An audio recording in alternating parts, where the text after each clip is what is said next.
Halo? Iya, tuh. Ya, nama siapa? Perkenalkan, nama saya Muhammad Denis Dos Santos Junior Aveiro, biasa panggil Denis Bro Tim. Ini saudaranya Ronaldo ini. Iya, Saudara Cristiano Ronaldo. Cristiano Ronaldo Junior. Oke, nama lo siapa pun itu lanjut. Biasa dipanggil Denis Bro Tim. Lanjut. Mohon maaf ya sebelumnya kalau nanti bahasanya campur medok Jawa ya. Aman. Soalnya Iki wong Jawa. Iya, ini wong Jawa. Saya tetapnya Prof Kakak dari Kota Riok. Ponorogo ya? Ah iya. Wah, saya suka sate Jadi- Ponorogo tuh. Kapan-kapan mampir. Boleh. Tapi kamu jangan jadi reok ya nanti ya. Siap. Takut nanti saya. Jadi usia saya sekarang 24 tahun Yes. dan saat ini sedang berkesempatan menjadi PMI, pekerja migran Indonesia di Korea Selatan. Oke. Status masih tuna asmara atau jomblo nasional. Iya. Kelihatan dari suaranya. Kontrak. Ya. Kontrak saya tersisa 2 tahun lagi, Bro. Oke. Nah, di sini saya mau sedikit sharing soal keuangan. Setiap bulan saya bisa sisihkan sekitar 20 juta rupiah. Wow, gede juga. Terus ya tabungan 10 juta aman. Oke. Terus utang kosong, dana darurat aman untuk 3 bulan dalam bentuk won. Saham Indonesia 20 juta. Oke. Terus aset properti ada tanah senilai 300 juta yang nantinya untuk rumah mungkin. Nice. Terus sejak awal 2024 dana sisian bulanan saya langsung saya alokasikan ke kripto. Sampai sekarang modalnya sudah terkumpul 500 juta rupiah dengan alokasi Bitcoin sekitar 100 juta dan sisanya altcoin. Wah, itu yang. Oke, lanjut. Nah, posisinya sekarang lagi floating loss 40%. Oke. Pertanyaannya, dengan sisa kontrak saya 2 tahun ini, saya pengen simalin penghasilan dan strategi investasi biar nanti bisa pulang dengan kondisi finansial yang kuat. Oke. Menurut Bro Tim atau Prof Kakak, apakah strategi all-in ke kripto masih bijak atau perlu diversifikasi dan realokasi ke instrumen lain? Kira-kira begitu, Bro. Oke, lanjut bro kakak. Ini kayaknya mas-mas Jawa yang ini, Bro. Yang melek investasi ya. Ini mas-mas Iya, Jawa lumayan. idaman lah ya ini. Iya. Idaman kita ngomong. Cuman yang jadi kita sayangkan tadi ini ya, kriptonya 500 juta. Gede banget Ya. dibandingkan aset-aset lain. Plus dia exposure-nya terlalu gede ke altcoin. Oke. Padahal kita kan selalu kasih saran ke teman-teman nih, investor kripto tuh 80% harusnya Bitcoin. Ya. Berarti Minimal harusnya ya itu kalau benernya itu harusnya minimal kita ngomong 400 jutanya itu bukan di altcoin tapi di Bitcoin. 100 jutanya yang di altcoin. Dan itulah mengapa ya akhirnya portofolio nggak bisa naik signifikan. Karena rules-nya itu tadi pertama udah nggak disepakatin dan overexpose. Padahal kalau kita ngomong, wah ini udah ada dana sisian 500 juta, ya itu tolong jangan di average down lagi masuk kripto, karena siklusnya udah mendekati akhir, ada tanah 300 juta, keep it, ya. Saran kita ya, rebalancing portofolio kriptonya untuk ke yang lebih safe, dan juga lebih low risk, daripada ya kamu ke floating gede banget dari total aset yang kamu miliki. Sama aja kamu setengah kaki kamu taruh di api nih ya. Iya. Iya. Gimana itu? Ya, Makanya itu sisa 2 tahun lagi ini kira-kira yang paling bijak diarahkan kemana? Oke, kalau investasi kan kita banyak pilihan ya. Kamu cari bisa 5 sampai 7 uncorrelated asset class. Jadi aset kelas yang tidak berhubungan satu dengan lainnya. Contohnya, lu bisa domestic equity, saham lokal satu, saham luar negeri satu, saham India kalau lu punya aksesnya. Lu bisa beli gold di situ, lu bisa beli Bitcoin, lu bisa beli properti yang income generating banyak sih. Lu bisa beli dire juga. Dire itu kayak REITs-nya Indonesia, Real Estate Investment Trust. Di Indo namanya dire. Produknya banyak ya. Cari yang uncorrelated 5 sampai 7. Lu sebar di situ. Karena lu turis balik lagi.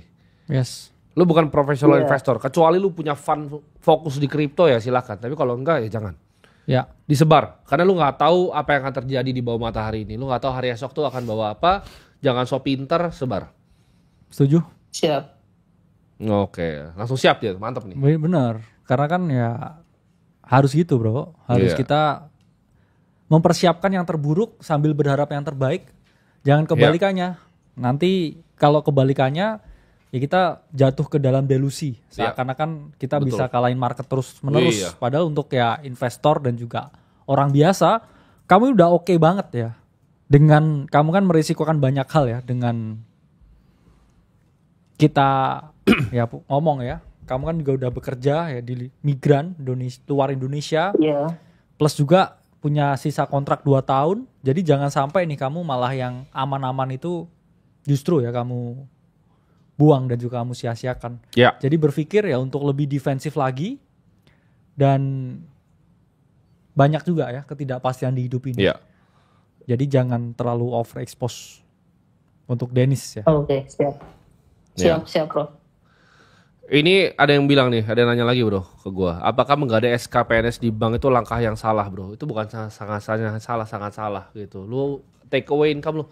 Jadi ternyata ini skema ini banyak satu. Dan dulu tadi ada yang bilang, iya bro di desa banyak ponzi kayak itu. Apalagi di perikanan dia bilang. Benar-benar dia ditunjukin kapalnya segala macam. Tapi di ponzi itu namanya skema ponzi teman-teman.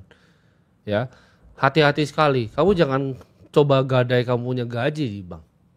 Ya, karena kamu PNS dapat kepastian, bank kan enak banget. Dia resiko NPL-nya kecil. Apa kalau gitu kita bikin bank daerah aja, bro? Yang banyak tuh. Namanya ke kita gini aja. ya, tapi bank gitu. Tapi bank. Bikin kali ya kita bank ya. Enak tuh. Bener. Sebar buat orang-orang bego kayak begitu enak banget tuh. Tapi bank kemana? Tapi bank ya. Iya. Kita makanya bingung gua kayak kok ada itu? Itu kayak cuma ada di negara ini, bro. Ya kayak sih. orang ngegadai dia punya gaji masa depan ke bank tuh cuma ada kayaknya di negara ini. Itu luar biasa gobloknya itu.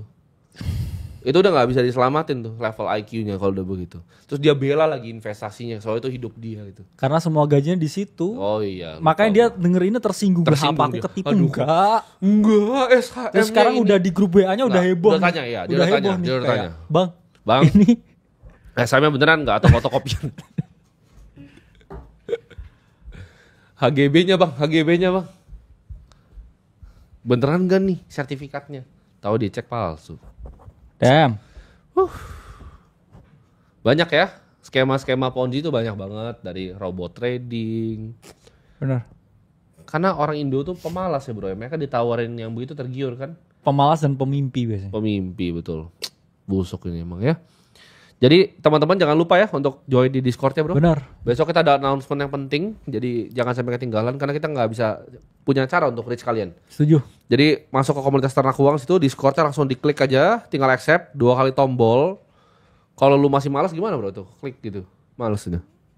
Ya nanti kena Ponzi yang lain lagi kalau malas. Iya, lu kena Ponzi lagi yang lain. Nanti nextnya kita bikin isi formulirnya yang proper ya. Yang serius gitu. Jadi isinya bakal panjang banget. Jadi lu akan capek isinya. Karena itu gue mau filter bener-bener gitu loh. Lu mesti ada tunjukin bukti juga deh. Nextnya. Lo attach file tunjukin buktinya. Yang lo mau ngomongin itu apa. Karena tadinya kita pikir yang soalnya sebelumnya lebih normal bro. Ternyata nyampe ke sini. Tapi gak apa-apa. Ini jadi bahan edukasi. Bener. Orang bodoh tuh betapa dia akan bela kebodohannya sampai ke ujung maut. Gitu. Makin kesini makin kesana ini ya. Iya betul. Jadi ya sebenarnya oke juga. Karena kita kan tahu sebenarnya level audiens di mana. Iya, dan level literasi finansial di Indonesia tuh di mana. Kalau kata data kan 66% orang terliterasi finansial Iya. di Indonesia. Tapi setelah kita lihat tadi, teman-teman bisa nilai deh. Cuma 2 loh yang bisa ditelepon tuh jelasin dengan benar. Iya. Sisanya kan enggak. Ini nih, Itu kan sebenarnya random sampling kan ini. contoh ini masih ada yang bela tuh kan gak ada SK bisa dapat segini. Hasilnya kira-kira gaji itu setelah SK lunas dapat kebun enggak bukan dapat kebun, dapat tai dia. Betul, dapat tai.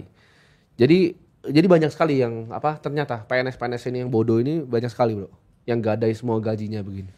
Ya takutnya atasannya loh bro biasanya yang suruh mereka. Gawat itu, luar biasa gawat. Ya. Hati-hati juga. Bahaya sekali kan teman-teman. Lu punya gaji disimpan, ikutin tangga kita, ya bikin dana. Buat yang mau dengar, yang nggak mau denger ya lu mati aja. Gue nggak pernah peduli kan, lu mau mati jauh gue nggak peduli. Ya. Jadi kalau udah gue ingetin terus lu nggak mau denger ya silakan mati aja, nggak peduli. Bikin 10 juta dulu di rekening, ya. Jangan ngutang. Setuju. Apalagi jangan tarik future income power lu. Karena ketidakpastian tuh gak ada yang tahu. Lu mau nggak punya bisnis nih, lu jualan bakso nih selama setahun, tapi tiap kali habis lu pulang jualan semua uang cashnya gue rampok. Sama begitu kan. Persis itu. Tapi dikasih kertas gitu. Kasih kertas gue tukar sama kertas terus gue bilang ini kebun lu punya lu di belakang. Ya. Gawat. Ada yang bilang tapi itu lu pernah di daerah Bangka, lu di daerah. Ya itu dia. Damn. Nggak masuk akal bro. Lu jualan bakso capek-capek dari pagi ke malam terus cashnya gue sini. Sini. Tapi bang. Tapi bang. Itu kayak tadi bro kakak bilang bener skemanya. Gue punya 10 juta gue kasih dia. Terus dia kayak nih bro 5 juta hasil sawit. 5 juta dia pakai buat bayar LC. Damn. Skemanya gitu teman-teman ya.